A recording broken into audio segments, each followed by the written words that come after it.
अस्सलाम वालेकुम नाजरीन, आज के वीलॉग में हम बात करेंगे इलेक्शन कमीशन की जानिब से दो बड़े अहम ऐलान हुए हैं। एक जानिब इलेक्शन कमीशन ने सुप्रीम कोर्ट में कल जवाब दाखिल कराया था, जो कि हुकूमती रेफरेंस भेजा गया था, सदारती रेफरेंस इस नुक्ते के ऊपर कि सेनेट के इंतखाबात जो है वो खुफिया राय शुमारी के बजाय खुले तरीके से कराए जाएं ताकि हार्स ट्रेडिंग को रोका जा सके। तो उस पर जो हुकूमत ने सुप्रीम कोर्ट से पूछा था कि क्या ये काम जो है हम आइन में तरमीम के बाद मुमकिन है या कि सिंपल आर्डीनेंस जारी करके और उसका तरीक़ेकार जो है तब्दील किया जा सकता है। तो इस नुक्ते पे मामला अदालत में ज़ेर समाअत है। इलेक्शन कमीशन चूँकि उसमें एक बड़ा फरीक है,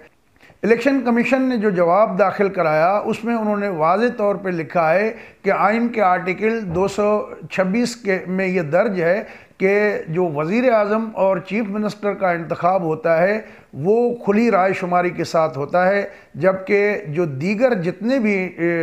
हैं इंतखाब वो जो है वो खुफिया राय शुमारी के साथ होंगे। तो यानी इलेक्शन कमीशन ने भी मुखालफत कर दी है, जो कि हुकूमत के लिए बहुत बड़ा धचका है। कैसे धचका है ये आगे चल के आपको बताते हैं,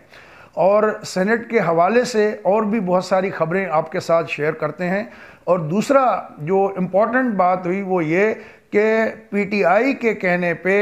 अब जिस तरह उनका फॉरेन फंडिंग केस चल रहा है, उनसे हिसाब किताब मांगा जा रहा है, तो उसी तरह का पीटीआई की दरख्वास्त पर इलेक्शन कमीशन ने पाकिस्तान पीपल्स पार्टी और मुस्लिम लीग नवाज से भी डिटेल मांगा है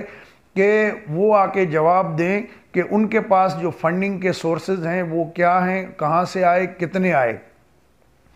अब 19 तारीख को पीडीएम ने ऐलान कर रखा है कि वो जो है एहतजाज करेंगे, उससे एक रोज़ पहले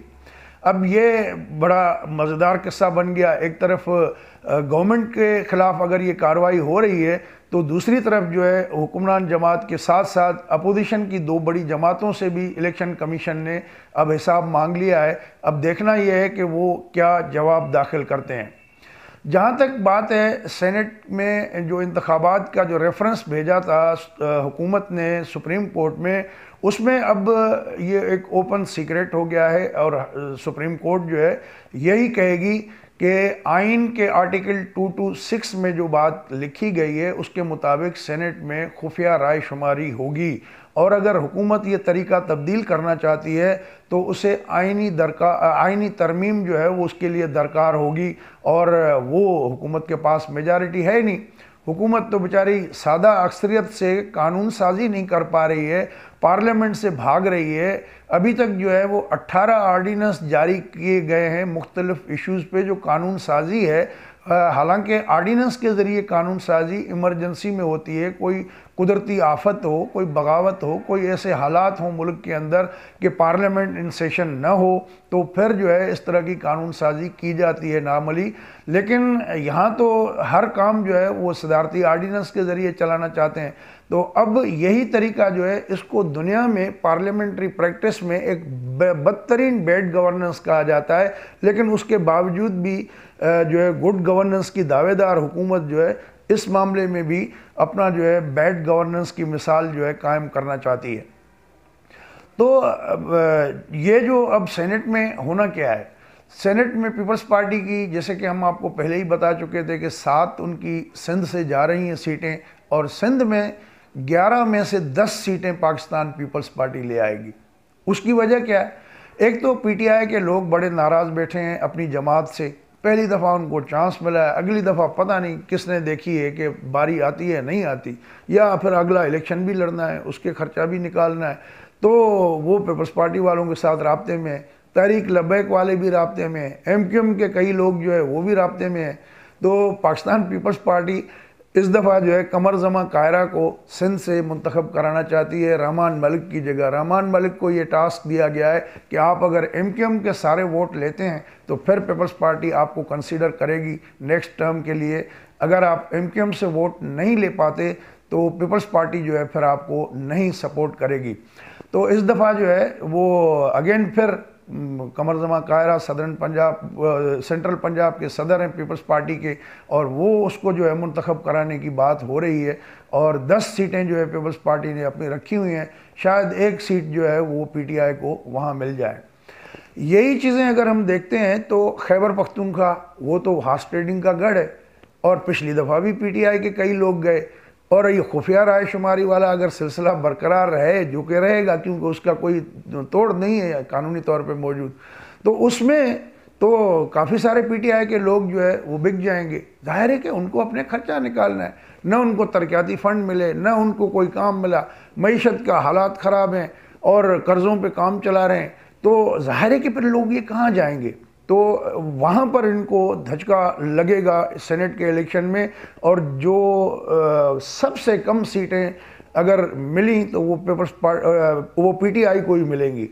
इसी तरह पंजाब में आ जाएं आप, तो पंजाब में मुस्लिम लीग नून, पीपल्स पार्टी और क्यू लीग, ये तीनों, और ख़ुद काफ़ी जो पीटीआई के लोग हैं एमपीएस जो है वो भी राब्ते कर रहे हैं इन जमातों से। और आप देखेंगे कि पीटीआई की जितनी स्ट्रेंथ है पंजाब में, उतनी सेनेट में उनको सीटें मैं दावे से कहता हूँ नहीं मिलेंगी, और वो लोग जो है मुस्लिम लीग नून से राब्ते कर रहे हैं। पीपल्स पार्टी भी अपने लोगों कुछ लोगों से राब्ते में है कि पीपल्स पार्टी की कोशिश है कि किसी तरीके से 1 सीट जो है कम से कम वो ले आए वहाँ से, जो कि मुस्लिम लीग नून की सपोर्ट के बगैर मुमकिन नहीं है। तो इसी तरह बलूचिस्तान में भी है, वहाँ भी बिकता है वोट और सबको पता है, तो इस दफ़ा भी वहाँ पर भी जो है ठीक ठाक बोली चलेगी। कराची में तो 3 करोड़ से बोली शुरू है, और वहाँ सिंध के अंदर जो है वो काफ़ी लोगों ने अपनी काम बुक करा लिए हैं। तो इसी तरह सेनेट के इस जो इंतखाब होने हैं, इसमें आपको अनप्रेसिडेंटेड एक हार्स ट्रेडिंग का नया एक मिलेगा, और आप देखेंगे कि ये नताइज जो है ये पीटीआई के लिए एक बड़ा धचका साबित होगा, क्योंकि उनके अपने लोग जो है सेनेट के इंतखाबात में उन्हें वोट नहीं देंगे, और आप एक डिफरेंट जो है वो माहौल देखेंगे। शुरू में जैसा कि हमने आपको बताया कि जो इलेक्शन कमीशन है उन्होंने जो इनको बुलाया है पीपल्स पार्टी और मुस्लिम लीग नून को कि वो भी हिसाब किताब दें, तो अब ये काउंटर चीज़ें होने लगी हैं कि सिर्फ पीटीआई नहीं, कल अगर कोई कार्रवाई हुई तो इनके खिलाफ भी हो सकती है, क्योंकि ज़्यादातर लोग छुपाते हैं फंडिंग वगैरह, तो वो नहीं बताते। तो लिहाजा अब देखना ये है कि क्या इलेक्शन कमीशन तीनों पार्टियों को एक ही लाठी से हाँकती है, या केस टू केस बेसिस पे मेरिट के मुताबिक कार्रवाई करती है, क्योंकि पीटीआई खुद तस्लीम कर चुकी है कि उनको कई जगहों से इलीगल फंडिंग हुई है जो उन्होंने एक्सेप्ट की है, और उसमें वज़ीर आज़म इमरान खान साहब, सदर आरिफ अलवी, सिंध के गवर्नर समेत इनकी जो मरकज़ी कायदीन हैं वो भी उनका नाम आता है, क्योंकि अकाउंट की हैंडलिंग जो है उसमें ये लोग सारे मुलविस हैं। तो देखते हैं कि आगे इस पे क्या कार्रवाई होती है, और ये इलेक्शन कमीशन के अपनी क्रेडिबिलिटी के लिए भी एक साख का सवाल है। तो देखते हैं कि वो गैर जानिबदारी अपनी कायम रखती है, या कि हुकूमत को जो है वो कोई जो है बेल आउट करती है। दोस्तों, अगर ये वीडियो आपको अच्छी लगी हो तो दोस्तों के साथ शेयर कर दीजिएगा। हमारा चैनल सब्सक्राइब नहीं किया, या नए देखने वाले दोस्त जो पहली बार देख रहे हैं, तो हमारा चैनल सब्सक्राइब कर दीजिएगा और बेल बटन दबा दीजिएगा, ताकि आइंदा अपलोड होने वाली वीडियो आपको पहले पता चल जाए। और अपना ख्याल रखिएगा। अगली वीडियो तक इजाज़त दीजिए। अल्लाह हाफ़िज़।